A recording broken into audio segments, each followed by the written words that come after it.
नमो नमः बच्चों। आज आप लोग संस्कृत कथा नाटक कौमुदी के अंतर्गत पाठ 2 कारुणिको जीमूत वाहना का सारांश पढ़ेंगे। कारुणिको जीमूत वाहना, करुणा करने वाला जीमूत वाहन। पाठ परिचय।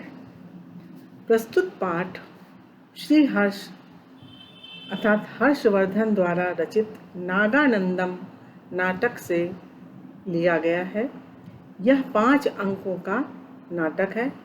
इसमें जीमूत वाहन नामक परोपकारी विद्याधर राजकुमार के द्वारा आत्म उत्सर्ग अर्थात अपने को बलिदान किए जाने पर शंखचूर्ण नामक सर्प अर्थात सांप की गरुड़ से रक्षा करने का वर्णन किया गया है। जीमूत वाहन के अनुपम आत्मबल को दर्शाने वाला यह नाटक बौद्ध धर्म से प्रभावित है।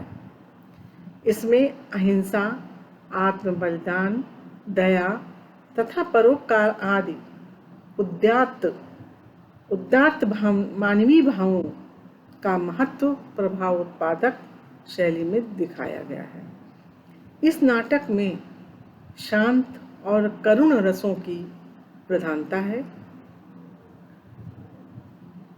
इस पाठ का सारांश बच्चों इस प्रकार है, आपको हम आगे पढ़ाते हैं। जीमूत वाहन की खोज।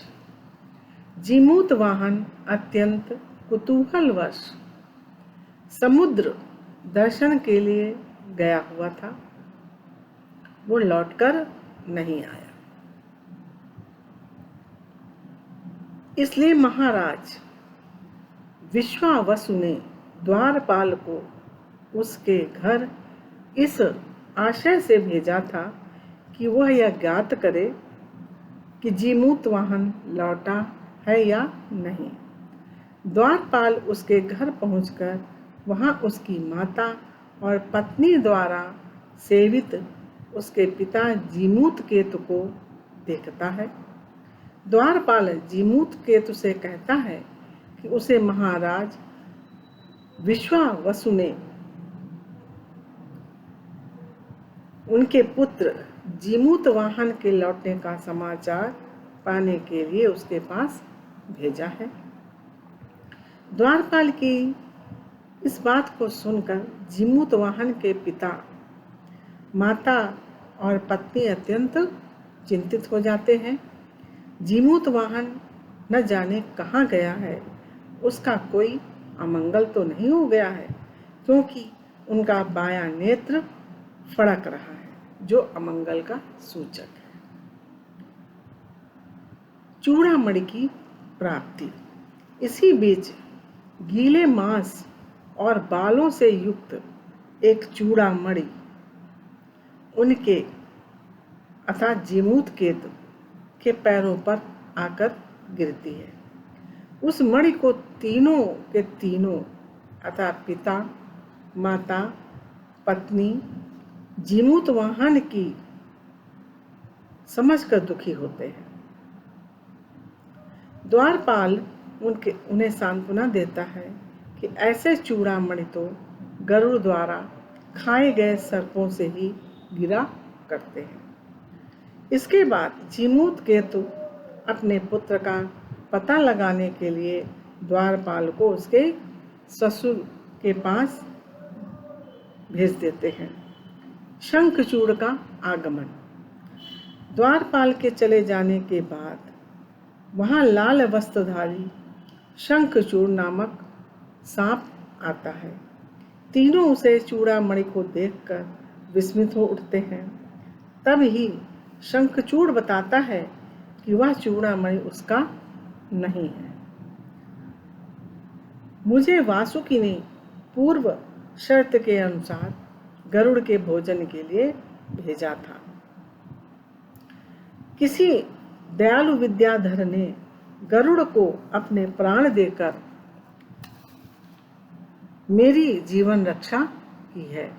मुझे तो वह परोपकारी जीमूतवाहन ही लगता है। शंखचूड़ की ये बात सुनकर तीनों अर्थात उसके पिता, माता, पत्नी बेहोश हो जाते हैं। उन्हें इस विपन्न दशा में देखकर, उन्हें इस दुखी अवस्था में देखकर शंखचूड़ सोचता है कि ये दोनों महानुभाव जीमूतवाहन के पिता और माता है। मैंने आर्ष वचन कहकर अर्थात कठोर वचन कहकर इन दोनों के हृदय को दुखी कर दिया है। अब मेरा कर्तव्य हो जाता है कि या तो अपने प्राण दे दूं या इन दोनों को सांत्वना दूं, इन लोगों को समझाऊं। वह उन दोनों को सांत्वना देता है अर्थात समझाता है। गरुड़ के समीप जाना। इसके बाद उन दोनों को सांत्वना देता हुआ शंखचूड़ कहता है कि संभवतः सर्प न होने के कारण गरुड़ ने जीमूतवाहन को न खाया, इसलिए हमें खून की धारा का अनुसरण करते हुए गरुड़ के पास पहुंचना चाहिए। जीमूतवाहन के पिता, माता और पत्नी यह सुनकर शंखचूड़ के पीछे पीछे गरुड़ के पास चल दिए।